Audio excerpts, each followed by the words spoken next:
Hello there.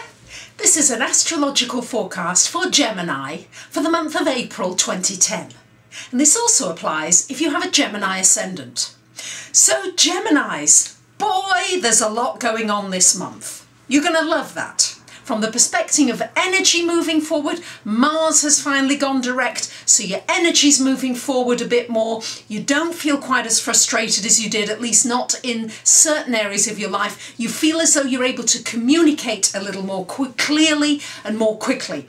This is a wonderful time for any of you who are doing any marketing or selling or need new business ideas or anything like that and need to communicate via the internet or something new in that area. This is great for you, Gemini. It's a great time to connect up, particularly between now and the 20th of the month. The beginning to the 20th is a great time to connect up with groups of people.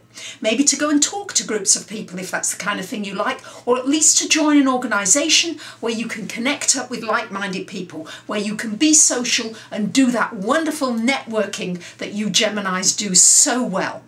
We've got a couple of planets going retrograde this month that I need to talk to you about, and particularly one of them being your ruler, Mercury, goes retrograde on the 17th of the month.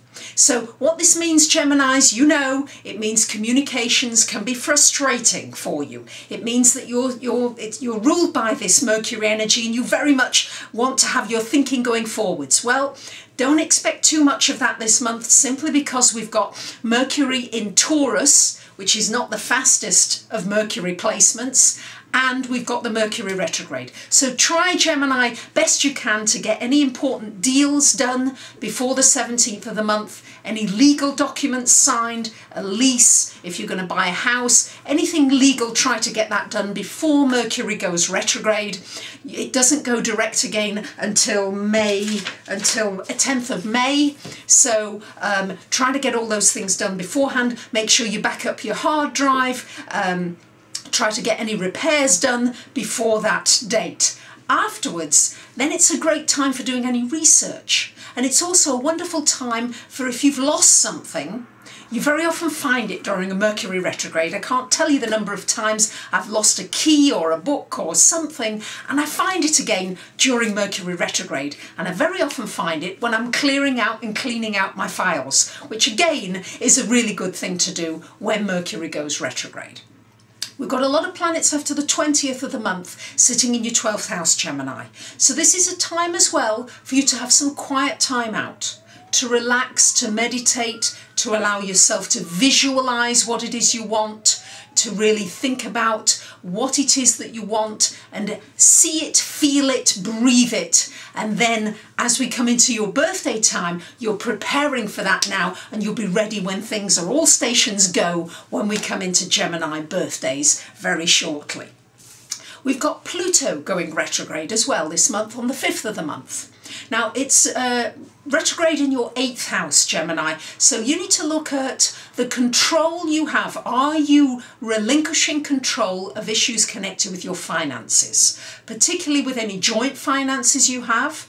And you need to look at where you're giving your power away. It could be to an investment advisor, it could be to an attorney, it could be to your financial consultant, it could be in terms of your insurance cover. You need to look at all these areas, Gemini, and reassess and look at patterns that you maybe have that are destructive and do some inner soul work on how you can break those patterns and move forward.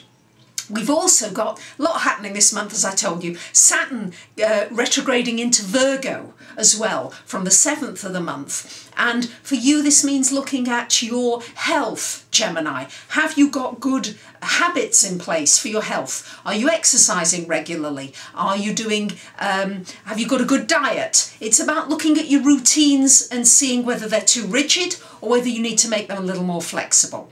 So there you have it, Gemini, a hell of a lot going on this month. After the 25th of the month, Venus goes into Gemini, into your sign. So that's a really good time to do something nice for yourself on a personal level. Maybe buy yourself a nice article of clothing, have your hair done, just do something nice for yourself personally.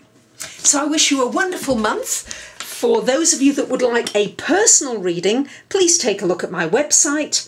You might just like a mini reading if you've just got a couple of questions, or an in-depth reading that really looks at the aspects and transits and how they're going to be affecting you in your life.